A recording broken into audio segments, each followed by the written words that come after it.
Corpus Hermeticum, revelado por Hermes Trismegisto, traducido del egipcio al griego y del griego al latín, y ahora puesta en formato electrónico por Frater Alastor.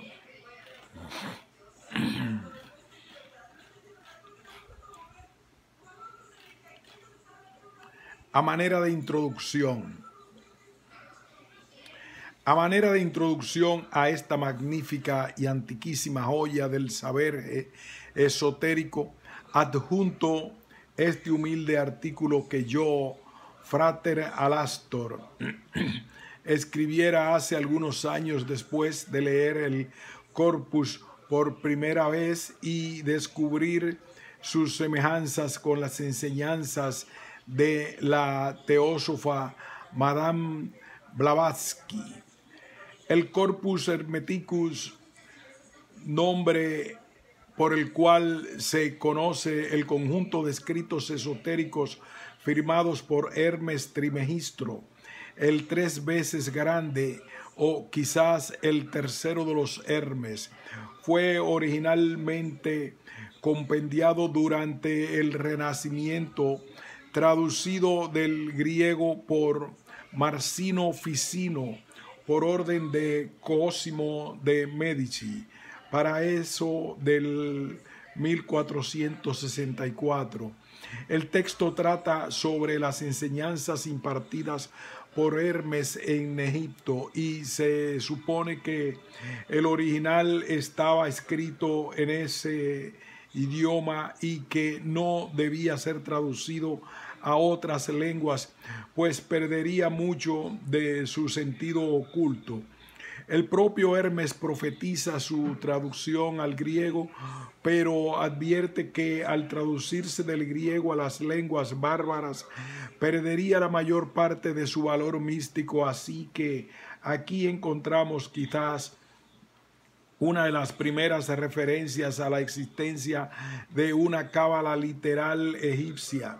El escrito, pues, podía entenderse originalmente de varias formas de acuerdo con las características del lenguaje egipcio y griego. A pesar de lo expuesto, no se ha encontrado una versión egipcia del texto, por lo que se supone que su origen es griego y no va más allá de la Edad Media, pues los críticos afirman que sus ideas son más bien neoplatónicas que egipcias. Sin embargo, esto es muy debatible. Es posible que los neoplatónicos hayan copiado las ideas de su sistema del Corpus. Además, la gran ciudad egipcia de Alejandría servía de intercambio de ideas entre pueblos orientales y occidentales. Ya se sabe que para el tiempo del nacimiento de Cristo ya se encontraban en el área sectas budistas, por ejemplo, y fue una gran sede para los platónicos. El mismo Platón tomó sus ideas de su conocida visita a Egipto. Hermes narra que adquirió su conocimiento a través de una visión mística donde contempló el movimiento de las esferas. En este éxtasis visionario, Poimandres, es decir, la inteligencia universal, le reveló desde su interior todos los misterios, y así se volvió un adepto. En el esoterismo moderno a Poimandres se le llama el Santo Ángel de la Guarda. Todo el trabajo del estudiante de los misterios consiste en obtener el estado de conciencia que le permita conversar con su santo ángel o inteligencia interior. Esto es, adquirir la conciencia del manas superior o cuerpo mental abstracto. El inconsciente es inconsciente colectivo de los psicólogos y así obtener el verdadero conocimiento esotérico que lo convierte en adepto. Es el bautismo del Espíritu Santo que menciona el cristianismo o la adquisición del buddhi, iluminación que menciona el budismo. El propósito del siguiente capítulo es el probar que las enseñanzas del esoterismo moderno eran conocidos por los antiguos. Temas como el de los 7 cuerpos de conciencia y otros fueron enseñados por Hermes y por tanto conocidos en los antiguos misterios egipcios, griegos y romanos, y por tanto no son un invento de la mente de Blavatsky. Comenzaré con la idea en el orden en que aparecen expuestas en el Corpus Hermeticus según la versión de imprenta Índigo, colección Archivo Hermético, 7, primera edición en español, 1998.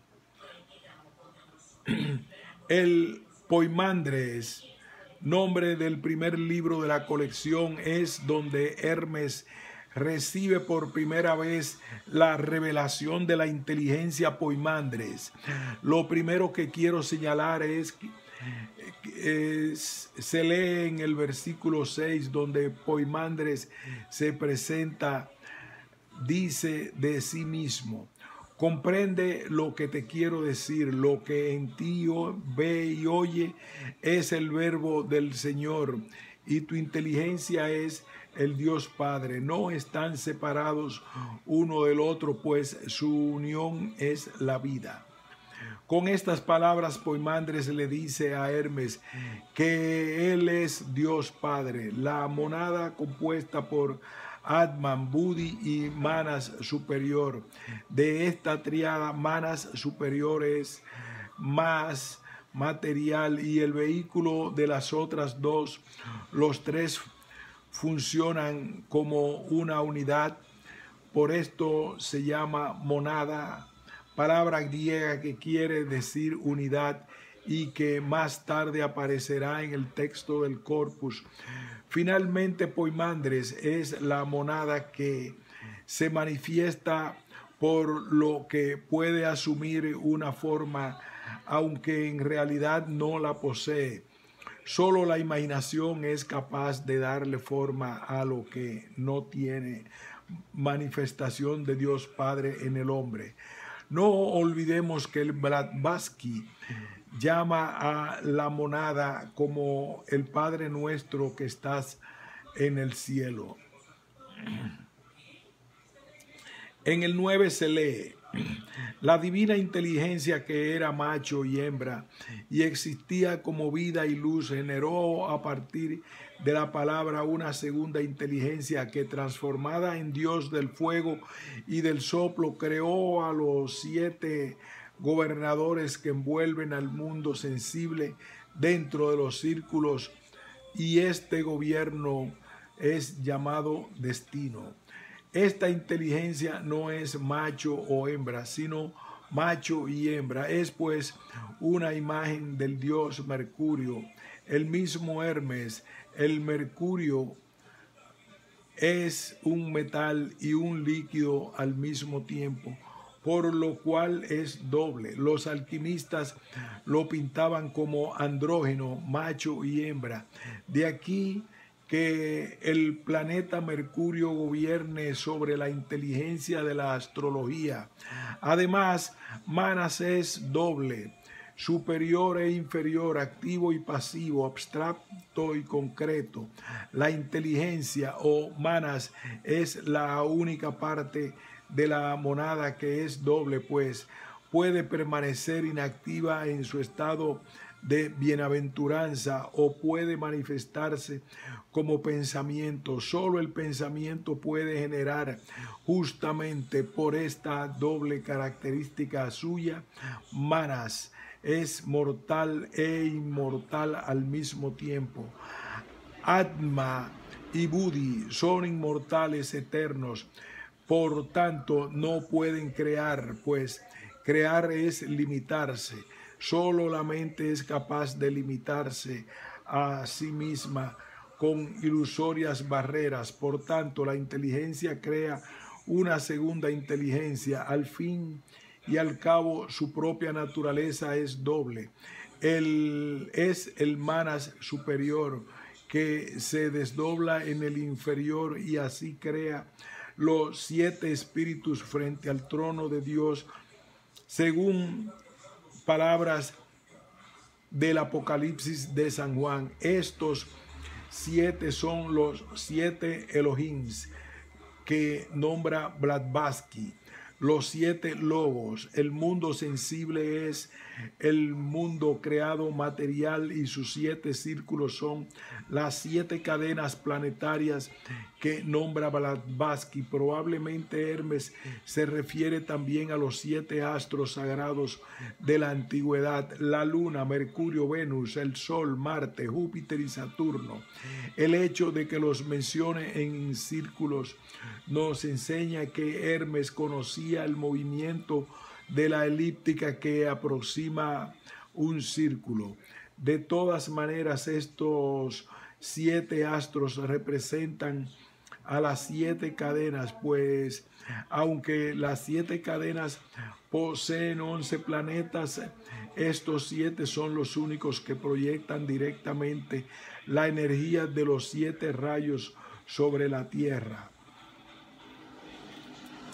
Hermes comenta que este gobierno es llamado destino. Esto no se debe malinterpretar. El destino tal y como lo comprende Hermes es la ley del karma. Toda acción tiene una reacción y los hombres en su presente están sujetos a las reacciones de acciones pasadas sin que puedan hacer nada excepto afrontar los resultados de sus acciones pasadas con responsabilidad y sin enojo. Esta ley es automática y no obedece a inteligencia alguna, ni Dios ni los ángeles o devas, a quienes Hermes llama dioses, pueden evitar completamente las consecuencias de esta ley, y este es el origen del mal. Dios no es culpable de nuestros padecimientos. Esto es una ley mecánica. Por eso dice el versículo 10. Y a partir de ese momento los elementos inferiores de la naturaleza, desprovistos de razón, fueron abandonados a sí mismos para no ser más que simple materia. Hermes nos narra en el versículo 11 el tema de las cadenas planetarias y sus rondas o revoluciones, como se traduce en mi copia. Veamos. No obstante, la inteligencia creadora unida al verbo resolvió los círculos y los hizo girar con un zumbido para poner en marcha el movimiento circular de sus criaturas, dejando que hicieran su revolución desde un comienzo indeterminado hasta un tiempo sin fin, pues esa revolución comienza allí mismo donde termina. Y esa rotación de los círculos por voluntad de la inteligencia produjo a los animales irracionales, extrayéndolos de los elementos inferiores, es decir, que los elementos inferiores de la naturaleza, minerales, vegetales, entran en un círculo de revolución de tiempo indeterminado hasta transformarse en animales irracionales. Esto se produce obviamente por reencarnaciones. Nuestro círculo o cadena está actualmente en su 4ª ronda, es decir, que han habido 4 rotaciones de la vida, de manera que en la primera rotación se formó el reino mineral de la segunda, el vegetal en la tercera, el animal y el vegetal en la tercera, el animal y en la cuarta el humano. En el 13 dice del hombre. Los gobernadores, que son 7, se prendaron de él y cada uno le otorgó parte de su propia magistratura. Después de conocer su propia esencia, quiso franquear la barrera de los círculos y conocer a aquel que reina por encima del fuego. Cada hombre posee 7 centros de energía en sus 6 principios superiores, llamados chakras por los hindúes, pero bien conocidos por los chinos, hawaianos, japoneses y demás. Estos chakras reciben los 7 rayos procedentes de los 7 gobernadores. Por tanto, el hombre recibe la magistratura de cada uno de ellos. Los chakras, cuando son activos, dan el conocimiento de uno mismo. Esto despertó el deseo de encarnar para conocer al Creador, apreciando su creación. En el 14 dice: entonces el hombre descendió a través de la maquinaria de las esferas y mostró a la naturaleza la bella forma de Dios, y el invierno reflejada en el agua su belleza figura. Se enamoró de ella y deseó habitar en ella. Tan pronto como lo deseó y se realizó, vino a ocupar la forma desprovista de razón. Esto nos recuerda el mito griego de Narciso, que al ver su imagen hermosa reflejada en el agua se enamora de sí mismo y los dioses los transforman en una flor de narciso. El agua es el símbolo del plano astral, el mundo del deseo y de la formación. Allí, por reflejo, obtiene el hombre un cuerpo y el deseo de habitar en él. Es el deseo finalmente lo que nos mantiene en la rueda de la reencarnación, como afirma la teosofía y Hermes. Hermes señala que el hombre es doble, mortal e inmortal. Veamos. Por esta razón, entre todos los seres que viven sobre la tierra, tan solo el hombre es doble mortal en cuanto al cuerpo e inmortal en cuanto al hombre esencial. Poimandres 1.15. Notemos que los vegetales y animales no poseen una parte inmortal. La enseñanza teosófica de los 7 tipos de monadas también es encontrada en el Poimandres. En el versículo 16 leemos: el hombre tenía en la naturaleza de la conjunción de los 7, compuestos, según te dije, de fuego y aliento. La naturaleza incapaz de esperar generó al instante 7 hombres que correspondían a la naturaleza de los 7 gobernadores, machos y hembras a la vez, que se alzaron hasta el cielo. Aquí la frase machos y hembras a la vez implica que habla de las monadas. Todo esto debió de ocurrir antes de la encarnación en el plano físico por la humanidad. Por lo tanto, lo que se nos ha descrito hasta ahora va de la primera a la tercera ronda, que es, aunque el reino vegetal existe en el plano físico, aún no el hombre, que continúa como una monada sin vehículos inferiores al mental.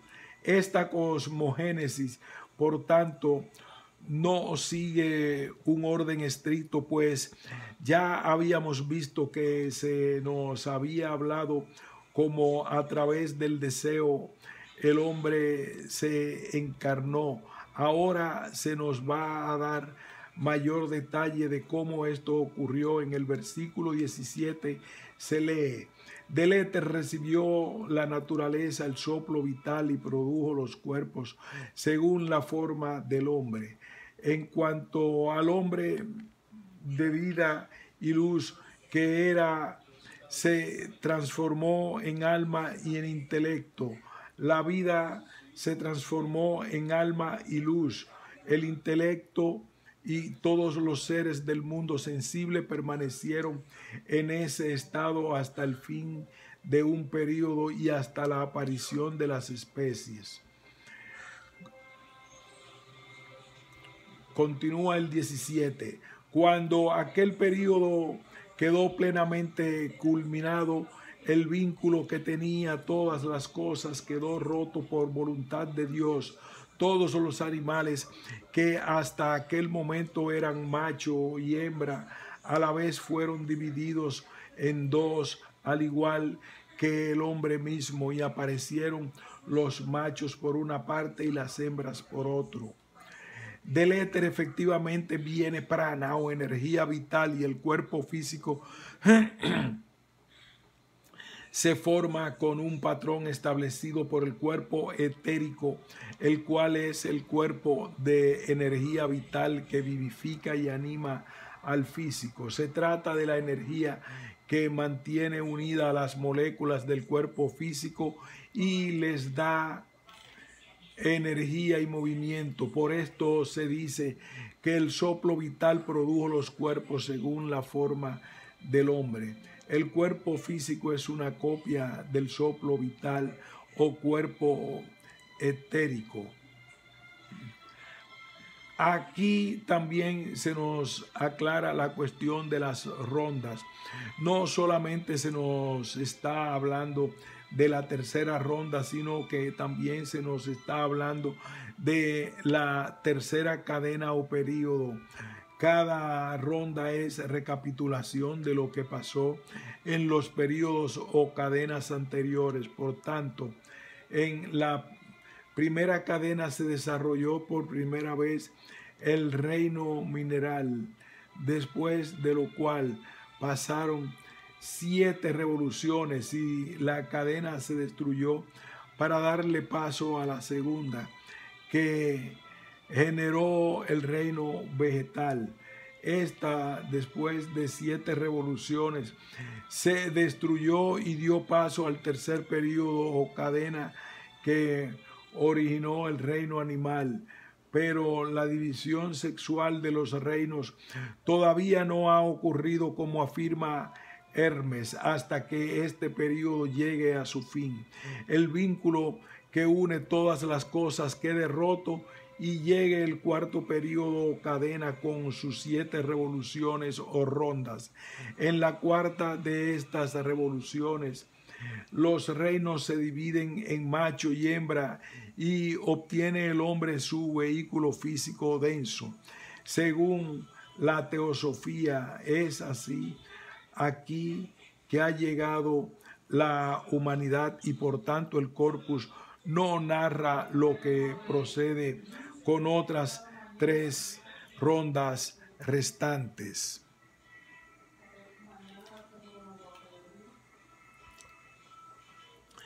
En los próximos versículos, Hermes habla del destino del alma, del hombre que se inclina a su inteligencia o a su deseo.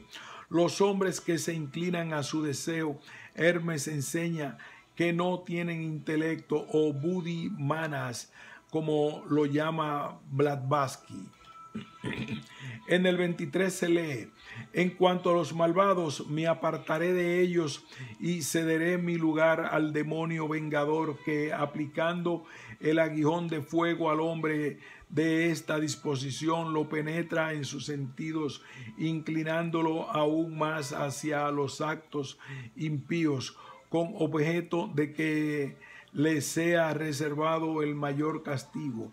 No cesará este hombre a dirigir sus deseos a apetitos sin límites, guerreando en las tinieblas sin que nada pueda satisfacerlo, y eso es precisamente lo que le tortura haciendo aumentar cada vez más la llama que le consume.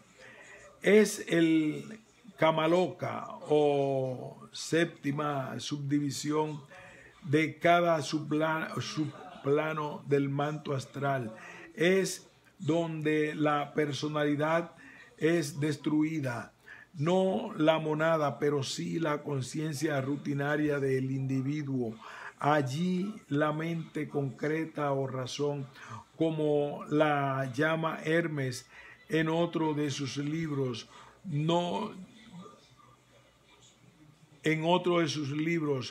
por no haberse sujetado a la inteligencia inmortal o manas superior, y por tanto a la monada, será destruida junto con el cuerpo de deseos, pues ambos en sí mismos son mortales y solo pueden ser inmortalizados uniéndolos a la monada o inteligencia, en cuyo caso se convierte en un dios inmortal. El cuerpo Kamasma Manas, al no poder elevar su vibración al nivel de Buddhi Manas, es agitado por la veloz frecuencia vibratoria del astral, produciendo una sensación de calor y la ruptura del todo en las partes. Por no resistir las vibraciones más elevadas, el hombre en su cuerpo astral posee deseos que no puede satisfacer, ya que no posee el cuerpo físico. Esto es, pues, su tortura y su destrucción. En el 24 se lee: primeramente, cuando tiene lugar la disolución del cuerpo material, abandonas el cuerpo a la alteración y la forma que tenías deja de ser percibida y entregas al demonio de tu habitual ahora inactivo. El 25 se lee: y de esta forma, a partir de aquel momento, el hombre se alza hacia lo alto a través de la maquinaria de las esferas. En este mismo versículo pasa a nombrar los 7 subplanos, a los que llama zonas, y en cada una de ellas va abandonando un defecto humano. Así llega a la Ogdoada, según dice en el 26. Y entonces, desnudo de aquello que la maquinaria de las esferas había producido, entra en la naturaleza de la Ogdoada y no posee más que su propia potencia. Entonces ascienden ordenadamente hacia el Padre, se abandonan a las potencias y, tornándose potencias ellas mismas, entran en Dios. Esta es la doctrina de Hermes contenida en el Poimandres, pero los siguientes libros del corpus hablarán con mayor detalle y claridad de algunos de estos aspectos, como lo es, por ejemplo, el tema de la reencarnación. En el tratado 10º, llamado Las claves de Hermes Trimegisto, Hermes instruye a Asclepios. En el versículo 13 le habla sobre los vehículos que posee el hombre y dice: el alma del hombre está vehiculada de la manera que sigue. El intelecto está en la razón, que es discursiva, la razón dentro del alma, el alma dentro del soplo, y el soplo pone en movimiento al vientre. En el tratado 12º de Hermes Atat, versículo 13, nuevamente leemos: el alma está en el cuerpo, el intelecto está en el alma, el verbo está en el intelecto y Dios es el Padre de todos. En este versículo no se menciona al soplo vital que anima el cuerpo y lo formó según se explicó anteriormente, pero menciona al verbo que aquí es el nombre de un versículo y que no lo había mencionado anteriormente. Además de esto, en otro versículo menciona una túnica de fuego, nombre dado a una vestidura especial dada al intelecto.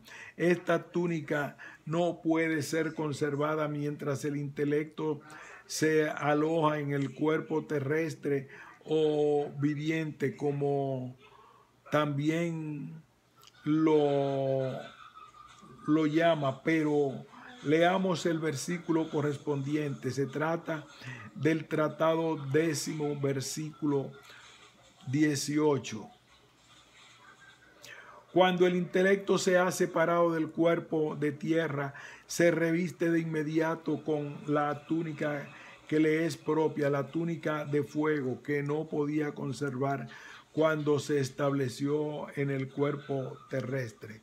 Sintetizado todo esto, tenemos que el Dios Padre o Atman tiene 6 vestiduras que son las siguientes. El verbo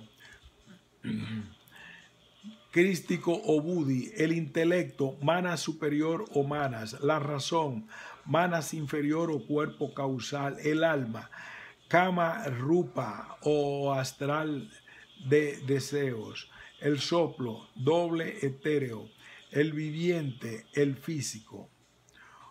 Cuando manas inferior se sujeta a manas superior, entonces un nuevo manas inferior es formado para una especie de cuerpo que une el Atma Buddhi, manas superior y manas inferior. Este nuevo cuerpo, llamado en teosofía el cuerpo causal permanente, difiere del cuerpo causal común o manas inferiores en que no es destruido entre reencarnaciones. Quien lo posee es un adepto y lo llama Hermes, la túnica de fuego, y el Apocalipsis lo llama la vestidura blanca que nos hará merecedores de la vida eterna. Sobre el tema de la reencarnación explica Hermes en el tratado 10º, versículo 7. Numerosas son las metamorfosis de estas almas, de entre las cuales unas tienen una suerte más feliz y otra una suerte contraria, pues las almas reptantes ocupan animales acuáticos, las almas acuáticas pasan a los animales terrestres, las almas terrestres a almas volátiles, las almas volátiles pasan a los hombres y finalmente las almas humanas hacen su entrada en la inmortalidad, transformándose en espíritus y después en este estado pasan al coro de los dioses. Esto es justamente lo que enseña la teosofía. ¿Y qué sucede con las almas impías? El tratado 10 dice en el versículo 19: por el contrario, el alma impía permanece en el nivel de su propia naturaleza, castigándose a sí misma y buscando un nuevo cuerpo de tierra donde poder entrar, pero ha de ser un cuerpo humano, pues ningún otro cuerpo podría contener un alma humana, y el orden divino prohíbe que un alma humana caiga en el cuerpo de un animal sin razón. Ciertamente es una ley de Dios que el alma humana sea protegida de un ultraje tan grave. Aquí hacemos una pausa.